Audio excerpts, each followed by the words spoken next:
Hello everyone and welcome to the Hockey Hub. I'm Brennan and today we're doing another team preview. We're looking at the Winnipeg Jets. Now the Winnipeg Jets obviously were just carried by their goaltender Connor Hellyebuck this past season. He won the Vezina Trophy and rightfully so. Winnipeg's defense was pretty garbage last year when you look at it on paper, and they did give up a lot of high quality scoring chances. So the fact that Connor Hellyebuck was able to put up a really good save percentage, definitely have a winning record. It stands to me that he's one of the best goaltenders in the NHL, but it's going to be interesting to see if he can lead them to being a potential playoff team again this season. But we're going to start with what they added. Now, the Winnipeg Jets really addressed their center depth issue by trading for Paul Stastny.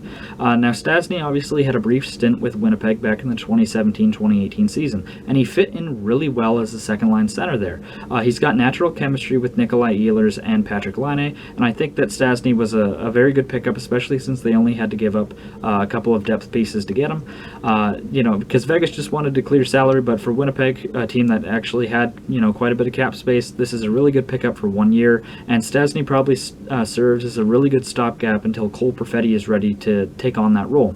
They also signed Nate Thompson. Now, Nate Thompson probably projects as a fourth-line center. Another good depth piece. You can never have too many guys like him.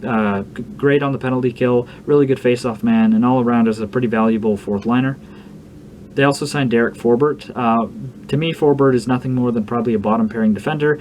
He does help out their defensive depth, which is something they definitely need, but I don't think that Forbort is going to be enough to move the needle and really improve that defense. Now, as far as the subtractions go for the Winnipeg Jets, they did lose Dmitry Kulikov, Cody Eakonen to free agency. Eakonen didn't exactly fit in well with Winnipeg after he was traded there. They definitely expected more for him, and the offense simply wasn't there. Kulikov, I think, is probably a relief to some Jets fans that he's off the books now. Although he's a decent defender, his contract was quite cumbersome, and definitely gives them some more breathing room under the salary cap. They also lost a depth guy in Mark Letestu, not really a big loss there. But I think one of the bigger losses is actually Brian Little. To be honest, I don't think Brian Little plays again, and although that probably does help their salary cap situation since they'll just be able to put him on the long-term injured reserve, Little was still a pretty effective player for the Winnipeg Jets and a solid, maybe second or third line centerman. He was a very good Jet, and it's kind of a shame that his career has likely ended the way it has. I can't see him coming back from that injury. With his eardrum and everything, it was really scary, to be honest. And I'm wishing the best for his health, but to be honest, I probably don't see him returning to the ice. Now, Winnipeg's top six is one of the absolute best in the NHL. They're led by their centerman, Mark Scheifele, who I have in the jersey here. Scheifele is one of my favorite players. But they've also got Kyle Connor, who just had an amazing year, being one of the best goal scorers in the NHL and above point per game. There's also Blake Wheeler, their captain. Despite the fact that he's getting older, he's still producing at a very high rate and is a very good player. Patrik Laine is kind of an interesting case, but he's still always a goal-scoring threat, and his overall game took a big step forward this past season. But now they've added, Paul Stastny, I would say definitely fits into that top six. He's a useful addition. And Nikolai Ehlers really had a good year this past year as well. And in the playoffs was definitely one of Winnipeg's best players, if not their best player. Now, the top four is where I have serious questions with the Winnipeg Jets. Josh Morrissey is a fantastic top-pairing defender, but, I'm not sure if he's able to carry the entire load. Morrissey is really good, though, definitely more of a defensive defenseman, but he's a very smart defenseman. He uses his stick well. He's able to play the body, and there is a bit of offense there with Morrissey as well. He can put up 30 to 40 points over an 82-game schedule, but I think it's his defensive game that Jets fans are really enamored with. Neil Pionk is a bit of the opposite. Pionk doesn't provide much defensively, but offensively he's quite good. His first year with the Jets he put up 45 points, which is really respectable totals, especially from a blue liner. So I think Pionk is a good fit in Winnipeg for a more offensive defenseman. So those two guys are fine. It's more so Dylan DeMello and Nathan Beaulieu that I kind of have questions about. DeMello is a good shutdown defender, virtually no offense there though. I think he's probably best suited as a bottom pairing role, but he kind of slots into the Jets top four if you look at their depth chart. And then having Nathan Beaulieu in the top four is kind of a problem for me. Beaulieu is a decent, probably bottom pairing defender, but I don't think he should be a top four guy. His game has picked up a little bit in Winnipeg, but I don't think it's enough to class him as a true top four defender.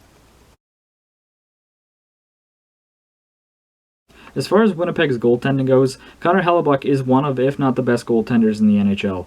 His regular season stats have been fantastic. The only question I have with Hellyebuck is his playoff numbers aren't exactly great. But, in the regular season, it's hard to bet against Connor Hellyebuck. He has carried Winnipeg for the past couple of years and is definitely one of the better goaltenders in the NHL. It honestly wouldn't surprise me if he won back-to-back Vezina trophies. I definitely think he probably has another Vezina trophy in his future. He's already been nominated twice, won once, so Hellyebuck is fantastic, and there's no questions about him. Laurent Brossoit as a backup isn't the greatest backup in the league. I'm not sure about his ability to actually give them decent starts. He was really good a couple years ago for them, but this past season kind of fell off a cliff, and unfortunately this rough past season he had is more in line with what his career averages actually are. So Winnipeg's goaltending tandem isn't the best when you consider their backup, but if we're looking at a 56-game schedule, Hellyebuck's probably going to end up playing 48 of those games and probably going to be really good for almost all of them. So goaltending really is not an issue for the Winnipeg Jets, simply because of Connor Hellyebuck. When you look at Winnipeg's best players, I think their best player is Connor Hellyebuck, like I just mentioned. I've already sung all of his praises, but then I would definitely go Mark Scheifele as their best skater. Mark Scheifele is one of the best just pure offensive centers in the NHL, and he's one of the most consistent players in the NHL. You can always pencil him in for around or above point per game, and I do think that he gets too much hate for his defensive game. I get that he's not great in his own zone, but he's not terrible either. I don't really care that much about what the analytical numbers say. If you watch him play, you can tell, he's no Patrice Bergeron, but that being said, he's not the worst defensive center in the NHL either. Kyle Connor, Blake Wheeler, and Patrick Laine kind of round out this best players list for me. All three of those guys are fantastic wingers and some of the best wingers in the NHL. I really think that Winnipeg's wing depth is arguably the strongest part of their lineup. Having those three guys are all star first-line wingers. I get that Blake Wheeler is regressing a little bit, but even at this point in the game, he's still a very good player at all aspects, both defensively, offensively, and still is one of the best playmakers in the league. But some players I want to talk about. Now, I want to talk about Ville Heinola. Now, Ville Heinola can really change the fate of the Winnipeg Jets this offseason, in my opinion. He did play a handful of games for them this past season, and he actually looked pretty decent, putting up 5 points in 8 games. I'm not exactly sure why Winnipeg chose to send him back to Finland. I think that he fit in quite well and was making their defense look a little bit better, but if he's able to come in this year as a more mature and experienced player, then I think he could easily slot into their top 4 and actually make their top 4 a lot stronger. To me, Ville Heinola is one of the best defensive prospects in the NHL. He's good at all ends of the game, and his defensive ability is what stands out for me. Now, I do think that Ville Heinola is, he could be a dark horse for the Calder, to be honest, if he can really come in and provide good defense along with some of that offense that we saw in those handful of games he played.